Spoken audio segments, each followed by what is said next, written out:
Hey guys, I said I was going to make another video here in Newtown just so you could see a little bit more about the mixer, and so I'm going to do that. I just fixed a couple outstanding issues, so if you thought anything sounded weird in the past couple of days, especially when playing out of Megaseg, you were right, and it's now fixed and sounds great. So let's start from the really basics. It's going to be super basic. I apologize if it seems like I'm dumbing this down for you, but I just want to give everyone the most basic overview of all of the parts here. So let's start at the beginning. We have this section over here, the control room section, right? This control pot here controls the volume of the speakers. Okay, yeah, you got that? Right here, this headphone pot, it controls the volume of the headphone jack, which is under here. It's where the board ops headphones are plugged in. Right now I've got this pair plugged in. So if I turn them out and crank this, there you go, right? That's my cool. This pot here, studio, I want you to leave it alone. Just leave it up like this. And what it does is that it controls the headphone volume for the headphone remote boxes that I've installed all around the studio. So you can see one right here. This is what they look like. They're under the DJ table, but also under the normal broadcasting table, under all the mic positions. And what you can do with it is plug your headphones in, and you can control your headphone volume remotely, which is kind of nice because some people might, want loud headphones. Some people might quiet headphones, and you don't have to constantly be, telling your board op to turn you up and down. So that's a thing, right? So the other thing I want to touch base on is the way that you should go about using these mics. The way I've found it the past couple days when I've come in here is all of these mics are just on like this with the faders down, and what that actually accomplishes is it mutes the speakers. When you leave the red button on, it mutes the speakers. Look.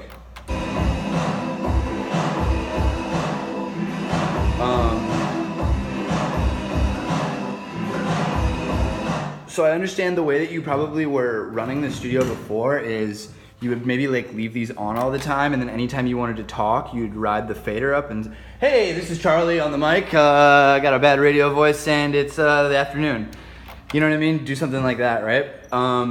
But what I'm gonna recommend you guys do in the future, which I think you'll all find to be easier and it'll make your whole show run smoother, is just leave the pots up or leave whichever one you want to talk on up, right? So mic 1 is the host mic here. And then you say, that was a song, and up next is another song. Thanks for listening on newtownradio.com, or whatever.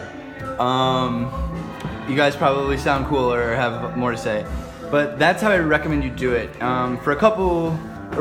The main reason being, or maybe another thing I want to get at is, I also came in here and I found all of the mics on and potted up. And when you do that, I'm not going to do that because I don't want to talk on the air again. But when you do that, when you have all the mics on, you can. It's going to sound really bad. It's going to sound really thin. If you're only one person, granted, if there's people talking at every mic, that's what you want to do.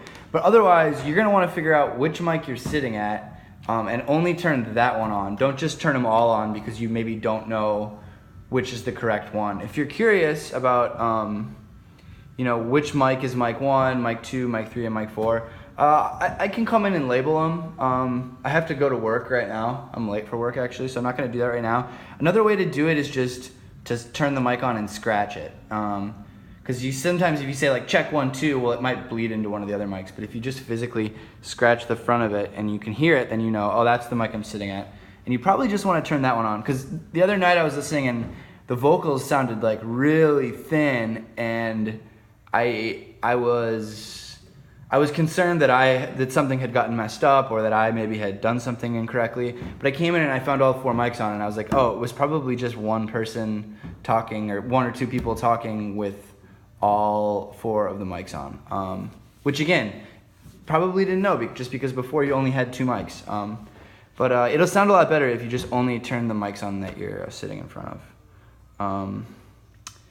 But yeah, the only other thing that I maybe could show you is that I know I've touched base on this a lot, but over here at the DJ table, you have this bad boy.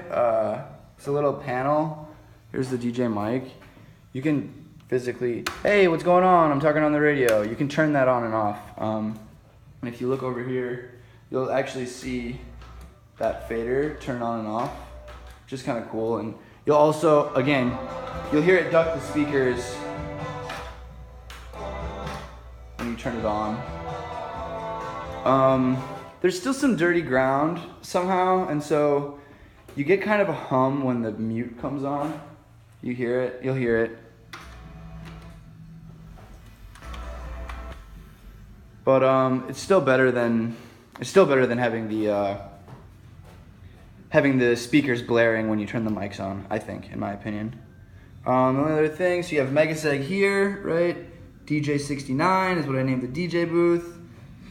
AUX 1 and AUX 2 are popping up on the top of the table. That's AUX 2 over there. This is AUX 1. Kind of dark in here.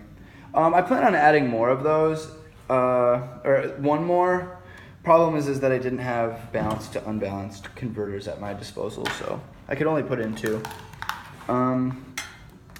In the time being, I'm gonna leave these headphones here. They're mine. Be nice to them. Yeah, thanks guys. Talk to you later.